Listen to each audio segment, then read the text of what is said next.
Hello my dear students welcome back to our channel षष्ठ श्रेणी पिला माने आज आम तुम भूगोल बहिर जो तृतीय अध्याय रही मानचित्र अध्ययन तार अभ्यास रे थिबा समस्त प्रश्न उत्तर टी आज आम ये भिडियो देखा ठीक अच्छे।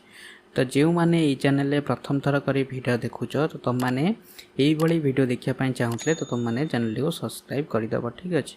तो देख एक नंबर देती भूगोलक अपेक्षा मानचित्र किपरि अधिक उपयोगी। तार उत्तर कौन लिखिब ना भूगोलक पृथ्वीर एक प्रतिरूप एथिरु विभिन्न महादेश महासागर अवस्थिति आकार आकृति संबंध रे धारणा करी हुए मात्र विशाल पृथ्वी तुलन रे यह अनेक छोट है। तो पृथ्वी तुलन में यहाँ हूँ कौन अनेक छोट किंतु पृथ्वीर यह हूँ गोटे प्रतिरूप ता माने पृथ्वी जा भूगोलक आमर से तो तापर 2i कौन लिख 2i लिख मानचित्र रु छोट छोट स्थान गुड़िकर सविशेष तथ्य तथा छोट और बड़ अंचल पाई विभिन्न मानर मानचित्र प्रस्तुत करा जाय थाए। तो तेणु मानचित्र उपरे अधिक निर्भर करा जाय थाए फल रे मानचित्र अधिक उपयोगी ठीक अच्छे। तो पिला माने तो तुम माने तो विषयटी को पढ़ी सारी तो तुम माने कमेंट करी कहब तो आमर केते प्रकार मानचित्र रही ठीक अच्छे। तापर देख 2 नंबर तो 2 नंबर देछि मान कहिले कौन बुझाए। तार उत्तर कौन लिखिब ना देख पृथ्वी पृष्ठ रे दुईटी स्थानर प्रकृत दूरता एवं मानचित्र उपरे थिबा स्थान दुईटीर दूरतार अनुपात को मान कहा जाए ठीक अच्छे। तब यही दूरता को मानचित्र उपरे मात्र अल्प केते सेंटीमीटर रे देखा जाई थाए। तो देख धर मन कर आमे लिखिबा कटक ठारू है धर कटक ठारू भुवनेश्वर दूरता होची तर आम लिखला देखिबा 30 किमी है। तो कटक ठारू भुवनेश्वर दूरता धर मन कर 30 किमी तो आमे ग्लोब रे तो 30 किमी करि परिबा नै। तो आमे कौन करबा ना गोटे आनुपातिक बा आनुमानिक गोटे मान नै जबा धर 30 किमी को तर आमे धर लिखि दबा 3 सेमी है। तो मैंने जदि कटक ठारू भुवनेश्वर दूरता होची 30 किमी तो आमे ग्लोब रे केते नेले 3 सेमी नेले। तो सेही बेले जदि आमे दुईटी स्थानर दूरता हेतिबो 60 किमी तो आमे ग्लोब रे केते नबा तो 3 सेमी नै 30 किमी को तो 60 किमी को आमे केते नबा 6 सेमी नबा है। तो एटा होची दुईटी स्थानर प्रकृत दूरता किंतु ग्लोब रे आम जो नेले 3 सेमी बा 6 सेमी एटा होची मान है। एटा को आमे मान कहि थांती। तापर देख 3 नंबर तो 3 नंबर देछि मानचित्र रे थिबा मुख्य दिग और मध्यवर्ती दिग गुड़िकर नाम लेख ठीक अच्छे। तो देख कौन लिखिब मानचित्र आड़ को मुह करी छिड़ा हेले डाहाण हाथ आड़ को आमर पूर्व दिग रहिबो बाम हाथ आड़ को रहिबो पश्चिम दिग आ मुंड आड़ को रहिबो अर्थात ऊपरी भाग रहिबो उत्तर दिग एवं गोड़ आड़ को अर्थात तल भाग दक्षिण दिग को रहिबो ठीक अच्छे। तो तुम मान सामने जदि कौन चित्र थिबो ठीक है धर तुम मैंने बही पढ़ुच तो यहीटा है तुम बही है। तो कौन कर तुम ये बहीच है तो तुम डाण हाथ कौटा इडू गला तो यहीटा हो तुम कौन पूर्व तो बाम हाथ इडू गला तो यहीटा हो पश्चिम तो मुंड उपरकू जोटा रहा तो सहीटा हो उत्तर आ तलटा हो दक्षिण है। तो मान सामने जदि चित्र थी यहाँ हूँ डाण हाथ पूर्व बाम हाथ पश्चिम मुंड बा उपरटा है उत्तर तलटा है दक्षिण है।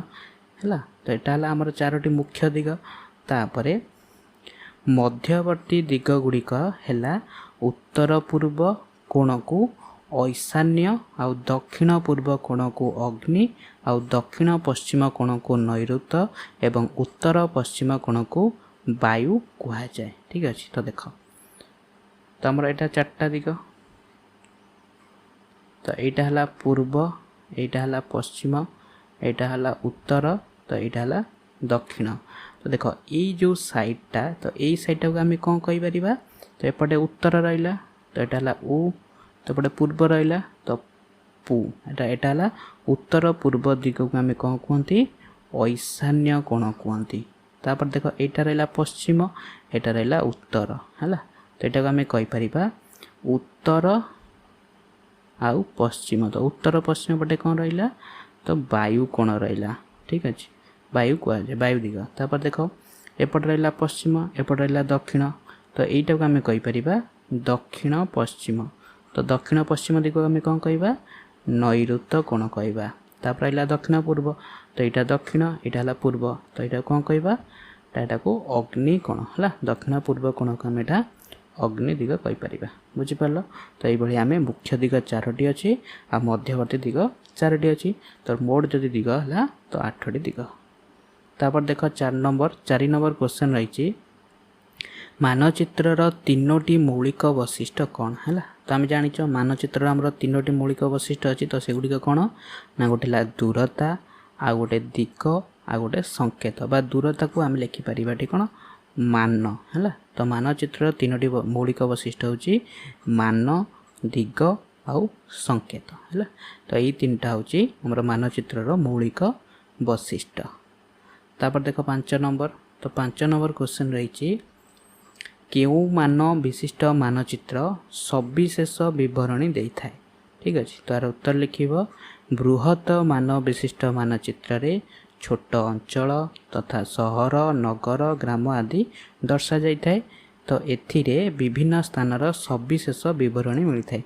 तो बृहत मानचित्र माने बड़ मानचित्र तो बड़ मानचित्र आम बहुत किसी जिनस कौन करवा देखई पार। तो छोट मानचित्र आम बहुत किसी जिनस देखई पार ना। तापर देख 6 नंबर तो 6 नंबर क्वेश्चन रही मानचित्र रे संकेत व्यवहार कहीं होता है। तो तुम मैंने संकेत जानी तो तुम मैंने स्कूल जाऊच देखि स्कूल पछकू गोटे रास्ता कड़े मराई गोटे ठीक अच्छे मराई लिखाई विद्यालय आगरे विद्यालय अच्छी ठीक अच्छे। तो से जो संकेत सब थाए तो सही संकेत गुड़िक कहीं व्यवहार करा जाए। तो यार उत्तर कौन लिखिब तो देख मानचित्र घर रास्ता मंदिर पोल वृक्ष आदिर आकार और आकृति सठिक भावे दर्शाइबा संभव नुहे है। तो तुम मैंने देखि जो तुम मैंने स्कूल पछरे जो मराई रास्ता कड़े तो सेटा देखिए गोटे स्कूल चित्र न कि गोटे पिलाटे चल चलिया जाऊँ देखि तो मैंने कौन है आगे स्कूल अच्छी तो से पिलाटी स्कूल जाऊँ। तो टुआरे कौन लिखिब तेणु एगुड़ी को अक्षर छायाचित्र चित्र रंग रेखा आदि संकेत द्वारा मानचित्र रे दर्शा ही दिया जाई थाए। भिन्न भिन्न विषय को भिन्न भिन्न संकेत माध्यम रे दर्शाइबा मानचित्र विशेषत्व ठीक है। तो तापर देख 7 नंबर देछि क स्तंभ रे थिबा रंग गुड़ी को ख स्तंभ रे थिबा भूमि रूप सहित जोड़ ठीक अच्छे। तो देख हलदिया रंग तो आम जाच पूर्व श्रेणी मध्य पढ़ी तो हलदिया रंग आमर कौन ना मरुभूमि को सूचाई थाए। तापर नील रंग तो नील रंग आमर जलराशि को सूचाई थाए। तापर बादामी रंग है तो बादामी रंग सहित आमर कौन पर्वतमाला बादामी रंग को सूचाई थाए। सबुज रंग हूँ आमर समतल भूमि को आमर सबुज रंग सूचाई थाए ठीक अच्छे। तो तापर देख 8 नंबर तो 8 नंबर को देख ये उत्तर अच्छी तुम मैंने गार टाणी जोड़ीदेव है। तापर देख 8 नंबर देख निम्न रे प्रदत्त प्रत्येक प्रश्न पाई 3टी संभाव्य उत्तर दि जाए ठीक उत्तरटी को बाछि लिख है। तो देख क नंबर देछि कंपास यंत्र केउथि पई व्यवहार करा जाए। तो कंपास यंत्र आम केउथि पई व्यवहार करता तो संकेत पई तो नुह दूरता पई नुह कौन पई हबो दिग पई है। तो आम जो दिग गुड़िक रहा पूर्व पश्चिम उत्तर दक्षिण तो युड़िक आम सब जानापी कंपास यंत्र व्यवहार करता। देख ख नंबर देछि केउ मानचित्र रे देश देश मध्य सीमा दर्शा जाए है। तो देश देश मध्य केउ मानचित्र दर्शा जाए तो यहाँ हूँ आम कौन देश देश भितर देछि। तो यहाँ है देख राजनैतिक मानचित्र हम देश देश मध्य प्राकृतिक मानचित्र आम प्राकृतिक जिनस गुड़िक दर्शाई था तथ्यभित्तिक मानचित्र आम कौन निर्दिष्ट तथ्य विषय करि तो देश देश मध्य कौन हम ना राजनैतिक मानचित्र। तापर देख ग नंबर तो ग नंबर देती केउथिरे मान व्यवहार करा जायते तो मान आम केउथिरे व्यवहार करि ना रेखचित्र रे ना मानचित्र रे ना संकेत रे हैला तो आम मान केउथिरे व्यवहार करि तो मान को आम मानचित्र रे व्यवहार करि ठीक अच्छे। तो पिला माने जदि तुम मानक भिडियोटी भल लगी थाए तो तुम माने भिडियोटी को लाइक करिवो एवं तुम मानक सांग मान सहित मध्य शेयर करिवो ठीक अच्छे। आ देख पिला माने तो जो माने तुम मो सहित कांटेक्ट करिया पई चाहूच तो मु डिस्क्रिप्शन में मोर इंस्टाग्राम आईडी दे देछि तो तुम माने सेठी जाई कि मते डायरेक्ट मेसेज करि परिवो ठीक अच्छे। एवं तुम माने चाहिले आम टेलीग्राम चैनल मध्य जॉइन करि परिवो।